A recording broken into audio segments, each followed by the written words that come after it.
Hey there, it's John from Living the Music. Welcome to the video. Today we're looking at a song called Working Class Hero from John Lennon's first solo album, Plastic Ono Band from 1970. Powerful, potent album, stripped down.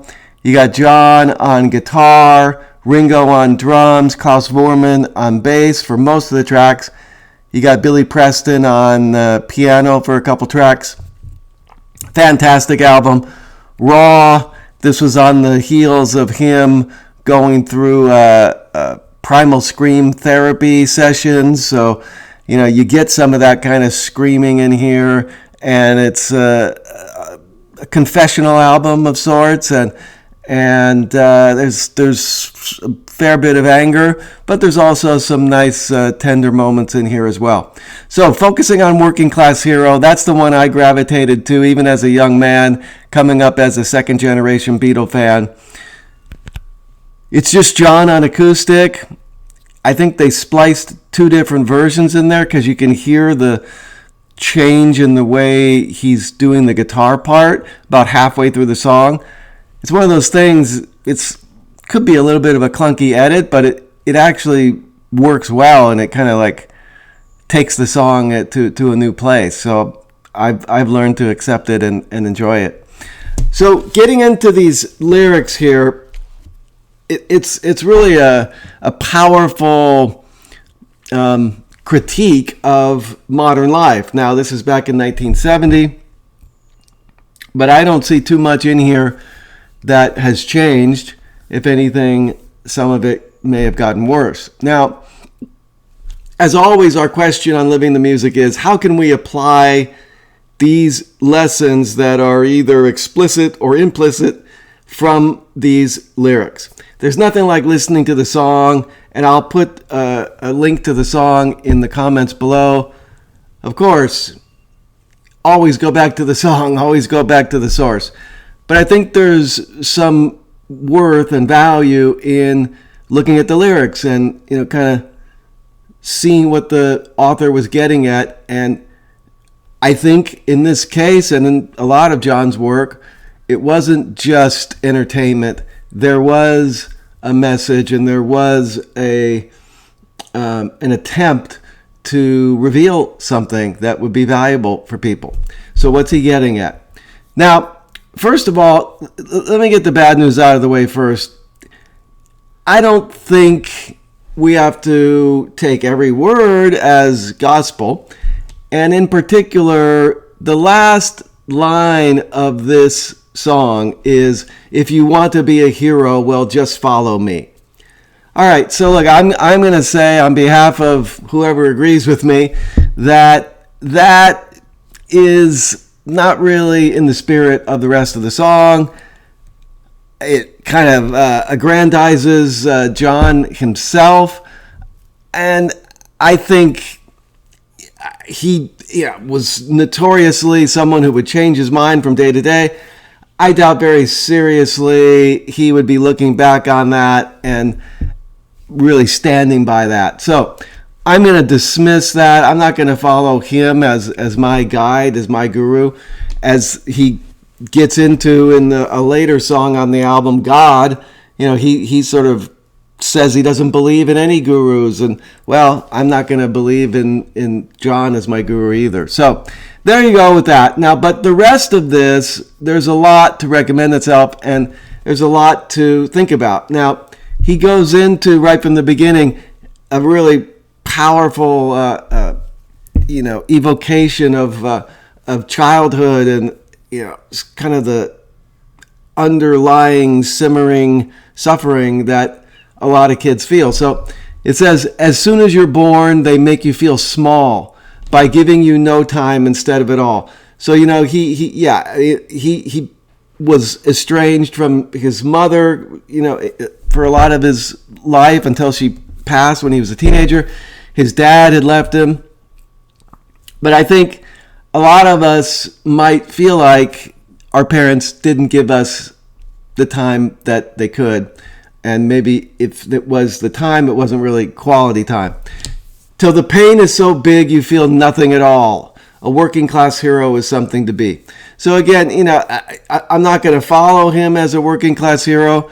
And I don't even know if the whole idea of working class hero is really the ideal aspiration. But, he was going through a lot of being open to sort of radical politics of the time. And, I'm a little wary of it because it could sound semi-socialist or communist.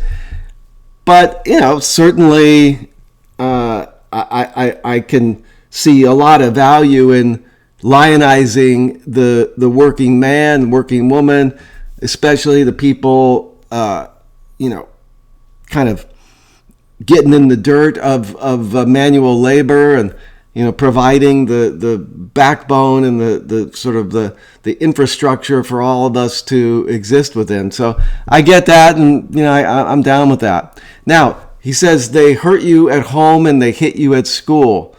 Well, I don't know. I'm sure some places they're still hitting at school. Yeah, and if not the teachers, you got bullies who'll take care of it for them.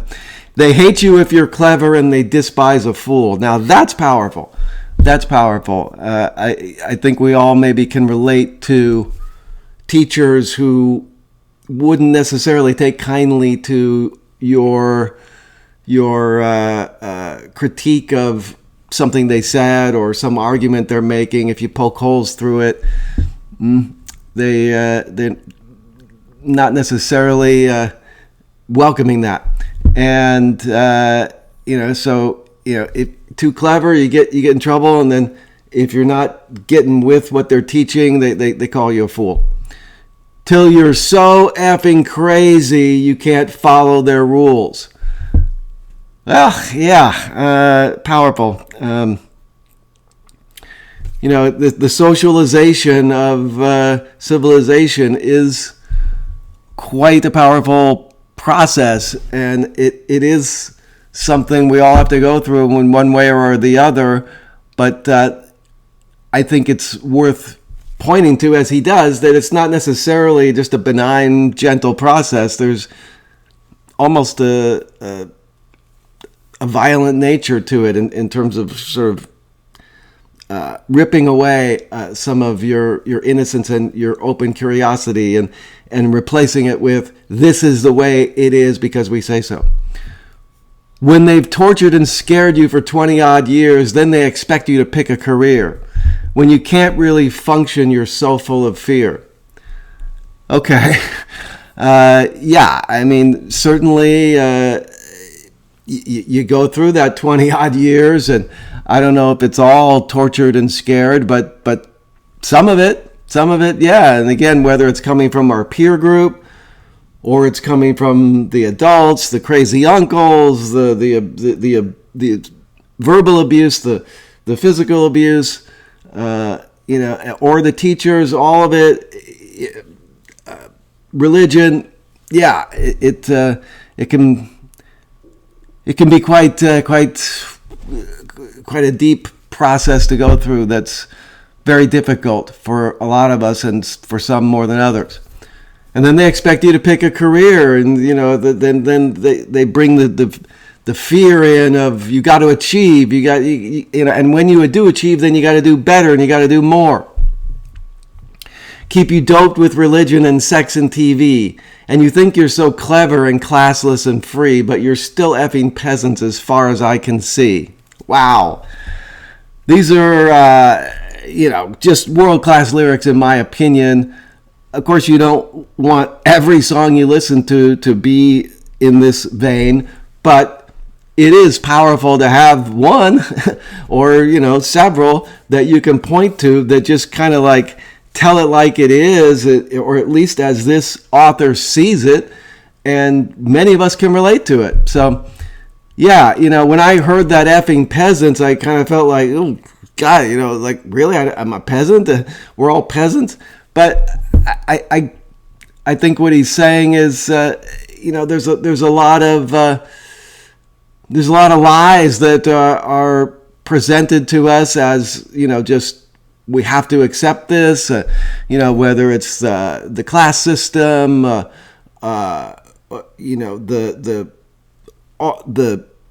whole form of capitalism and the inherent value in just kind of pursuing material wealth and so on, and with that religion and the sex and the TV, it does kind of numb us to our pain, and maybe that's the point to some extent.